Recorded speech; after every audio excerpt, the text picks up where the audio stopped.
നമസ്കാരം. മുഖ്യമന്ത്രി രേവന്ത് റെഡ്ഡിയെ പൂട്ടാൻ കേന്ദ്ര ആഭ്യന്തരമന്ത്രി തന്നെ നേരിട്ടിറങ്ങിയിരിക്കുകയാണ് തെലങ്കാനയിൽ.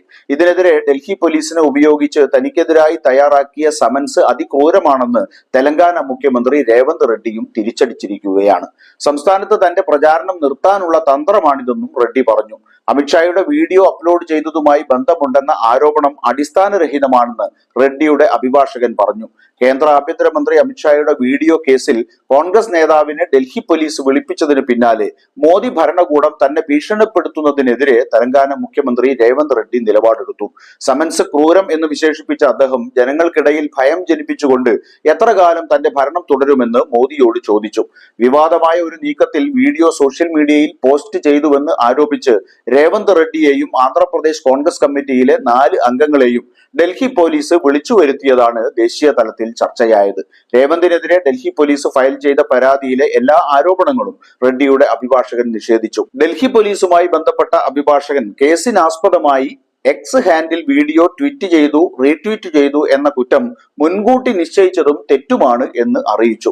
ആരോപണ വിധേയമായ വീഡിയോ സൃഷ്ടിക്കുന്നതിലോ അപ്ലോഡ് ചെയ്യുന്നതിലോ ട്വീറ്റ് ചെയ്യുന്നതിലോ റീട്വീറ്റ് ചെയ്യുന്നതിലോ തന്റെ കക്ഷിക്ക് യാതൊരു ബന്ധവുമില്ലെന്ന് അഭിഭാഷകൻ വ്യക്തമാക്കുകയും ചെയ്തു. രേവന്ത് റെഡ്ഡിയുടെ ട്വിറ്റർ ഹാൻഡിൽ @Revant_Anumula എന്നാണെന്നും ആരോപിച്ച വീഡിയോയുടെ ട്വീറ്റോ റീട്വീറ്റോ അദ്ദേഹത്തിന്റെ ഹാൻഡിലിൽ നിന്ന് ഉണ്ടാക്കിയിട്ടില്ലെന്നും അഭിഭാഷകൻ പറഞ്ഞു. കൂടാതെ എക്സിൽ തെലങ്കാന മുഖ്യമന്ത്രിയുടെ ഔദ്യോഗിക ഹാൻഡിൽ തെലങ്കാന CMO എന്നാണ് എന്ന് അറിയിച്ച അഭിഭാഷകൻ മേൽപ്പറഞ്ഞ വസ്തുതകൾ കണക്കിലെടുക്കുമ്പോൾ പോലീസ് കേസ് തെറ്റായി വ്യാഖ്യാനിക്കപ്പെട്ടതും തെറ്റായ വിവരങ്ങളെ അടിസ്ഥാനമാക്കിയുള്ളതുമാണെന്നും അഭിഭാഷകൻ വ്യക്തമാക്കി. അതിനാൽ മുഖ്യമന്ത്രിക്കെതിരെ പുറപ്പെടുവിച്ച നോട്ടീസ് ഉടൻ പിൻവലിക്കണമെന്ന ആവശ്യവും അഭിഭാഷകൻ ഡൽഹി പോലീസ് മുമ്പാകെ വെച്ചു.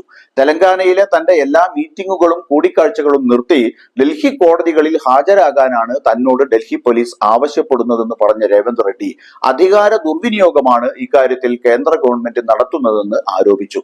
ഏപ്രിൽ 25-ന് തെലങ്കാനയിലെ സിദ്ദിപേട്ടിൽ നടന്ന റാലിയിൽ അമിത്ഷാ കോൺഗ്രസ് പാർട്ടിക്കെതിരെ അഴിമതി ആരോപിച്ചത് കൂടാതെ സംസ്ഥാനത്തിന്റെ സംവരണ നയത്തെക്കുറിച്ചും ചോദ്യങ്ങൾ ഉന്നയിച്ചതാണ് പ്രശ്നങ്ങൾക്ക് തുടക്കം. ഇതിനിടെ സംവരണത്തിനെതിരാണ് എന്ന് തോന്നിക്കുന്ന തരത്തിൽ അമിത്ഷാ പ്രസംഗിക്കുന്ന ഒരു വീഡിയോ സോഷ്യൽ മീഡിയയിൽ ഇടം നേടുകയും ചില ഹാൻഡിലുകൾ അത് പുറത്തുവിടുകയും ചെയ്തതാണ് BJPയെ ചൊടിപ്പിച്ചത്.